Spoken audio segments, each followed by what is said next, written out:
Hello, my friends. I'm trying to do this again, slightly differently with a headset. I'm deleting the other broadcast, and we're about to take off here in Dallas for Springfield. I'm going to be on Jim Baker's show.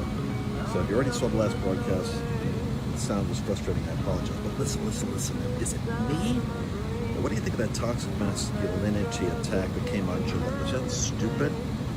You see, I honestly think the leftists are manifesting a new level of crazy because of the blood moon. Sunday night's blood moon really brought out the crazies. Crazies at a new level. Of course, I'm kidding. Just I have to say that because I got stupid blogger, left-wing trolls that actually take me seriously all the time. So I have to tell them when I was joking. But the Gillette ad was stupid.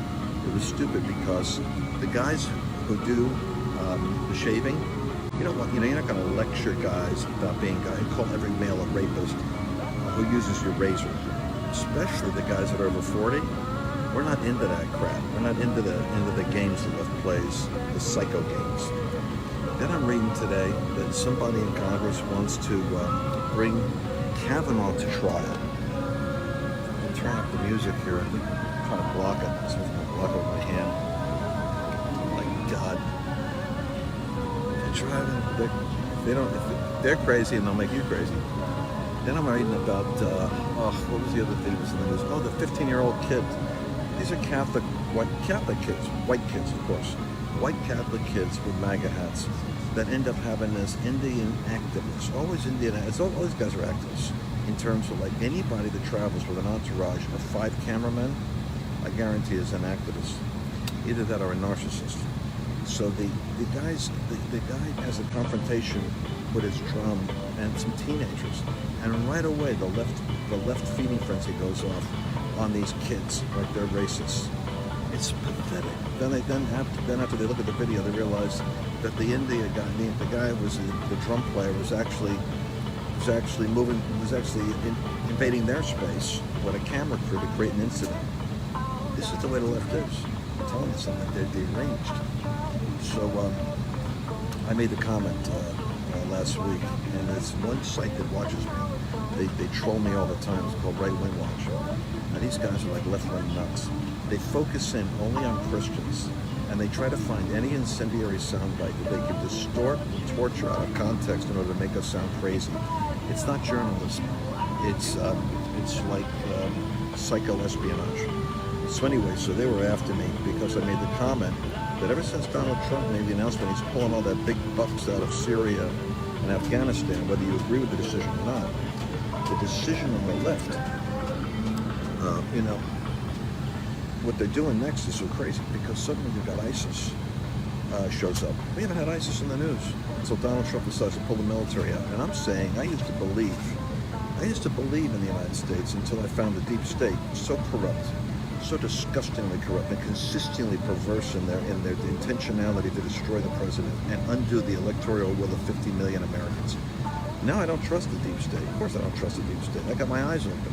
So when Trump says he's pulling out of Syria, and suddenly ISIS has a resurgence and there are Americans killed, you know what I smell?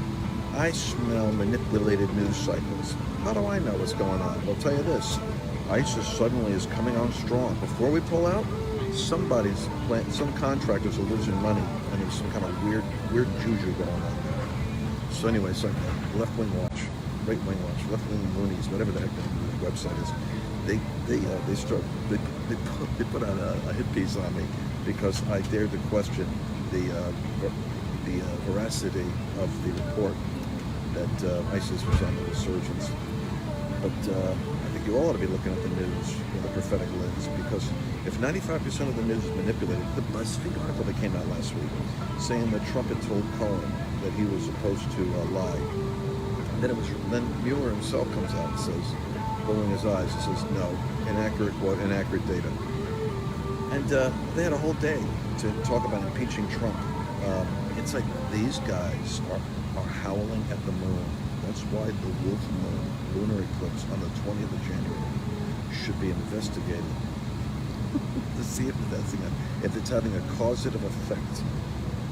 I'll tell you what, Trump delirium syndrome is expanding. It's hitting academics. It's hitting people in Congress. It already has the media crazy. It has Hollywood already barking at the moon. So anyway, I'm on my way to Jamaica. I'm going to go say things on national television along these lines. That'll be more interesting things that I think someone needs to say, because we have to actually notice that the aggressive level of the crazy is getting out of control. They're coming out of the closet from every direction.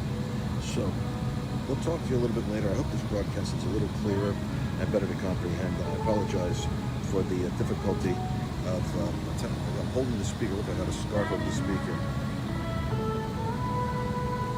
I hope I don't get bumped off again. Talk to you guys soon. Pray for me, pray for me, pray for me as we do our broadcast tomorrow, so that I can speak the truth as it ought to be spoken without any inhibition or fear or reluctance. Okay, bye-bye. Hi, I'm Lance Wallnau. I want to thank you for watching this broadcast. And if you'd like to see more of what we've got coming up, and you never know when something new is going to be interesting, just hit the subscribe button right there, and I look forward to seeing you in a future broadcast.